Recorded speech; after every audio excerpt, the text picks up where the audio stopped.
Hello viewers, welcome back to another section of my YouTube channel tutorial. In this video, I'm going to show you a problem in circuit analysis. So in this problem, we are going to find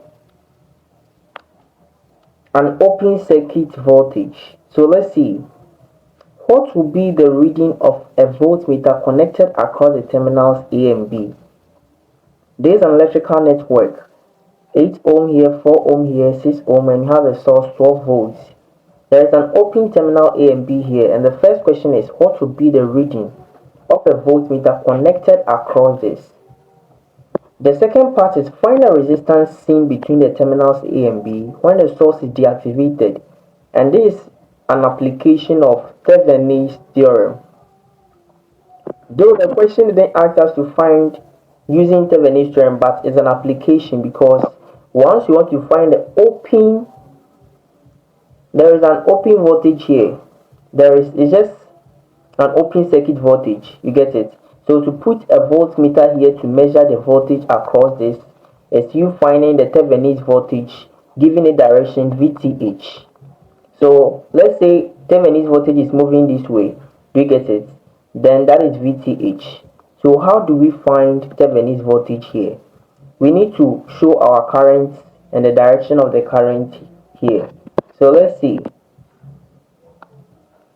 So I'm going to redraw my circuit here.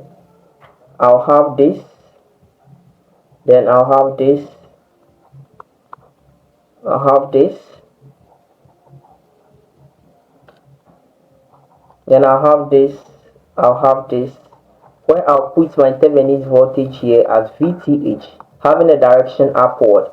Here's my 2 ohms, 6 ohms, I have my 6 ohms and my 12 volts, I have 4 ohms, then I have my 8 ohms. So this here, I need to indicate my current. This 12 volts will produce a current I. When current I reaches here, it was split into what? I2, then what? I1, right? I1 will reach here and it will pass through. This place is just an open circuit, so current wouldn't flow. So the current upon reaching here will branch here and return back to the circuit. Likewise, I2 will come back and add up to give our I. So in this, the first equation is KCL. Our I going here will split into I1 and what? I2. That is our first equation. Now, let's find an equation with the VTH. Which current will pass through these 2 ohm? We are going to use this loop to find our VTH. So taking this loop this way, I'm going to get my VTH to be equal to what? The current through this. And what is the current? That is I1. So it's equal to 2I1. And that is my second equation. What will be my third equation? I'm to take loops here to find what? I1. So to find I1, I can take this loop here. So in that loop, I'll have my source to be 12. And there will be a voltage drop across the 6. So 6I plus here too, there is a voltage drop here where I have 6 ohm. That is 6 times I1, then the 2 times I1. So plus 6I1 plus 2I1.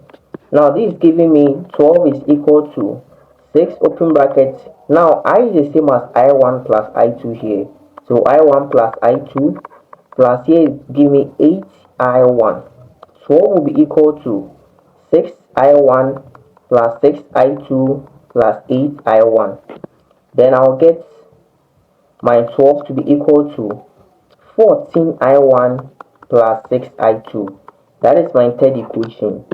Now let me take this loop here to this way. So from this way, I have 12 is equal to 6I.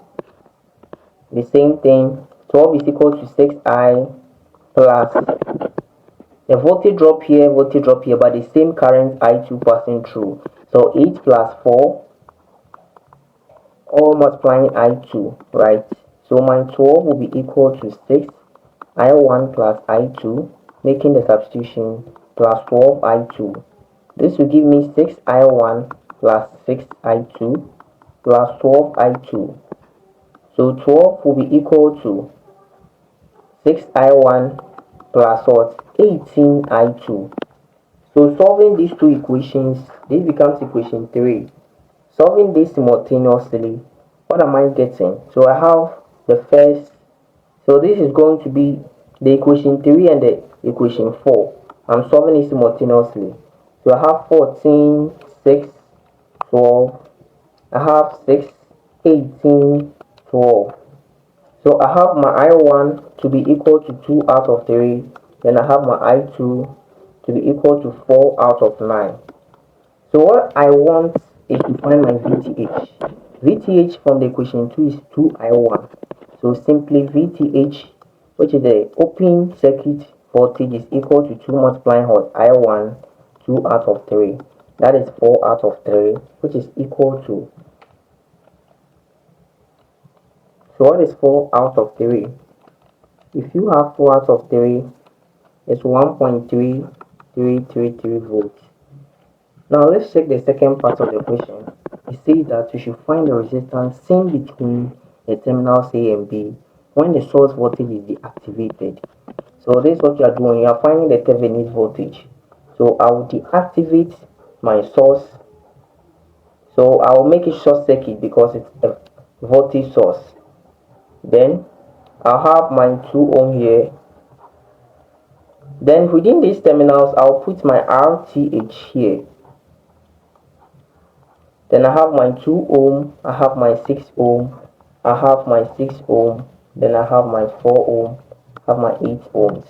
So with this connection, this and this are in series, right? It will join together to form 12 ohms straight away. Then now I'll have my 6 ohm here, I have another 6 ohm here, then I'll have another 2 ohm here, like this, my RTH. So let's see, at this point you can clearly see that we work away from the source to the terminal. So I have 12 and 6 being in parallel. So 12 times 6 over 12 plus 6 giving me 72 over 18, which is 4 ohm. I reduce this part of the circuit to be what? A single circuit together with the 6 ohm. So here is 4 ohm together with the 6 ohm here, because this and this has been reduced. Then it will come to the 2, where the terminals will go here this way. Now 4 and 6 are in series, right? It also reduces to give me 10 ohms, whilst I have my 2 ohms here, then my terminals. And here 10 and 2 is clearly parallel, right? So 10 times 2 over 10 plus 2, which is equal to 20 over 12. And reducing it further, I'll get 5 on 3. So what is 5 on 3? It's 1.67. So 1.67 ohms, or 1.6666. Thank you for joining me in this video. Please subscribe to support. Don't forget to share and like.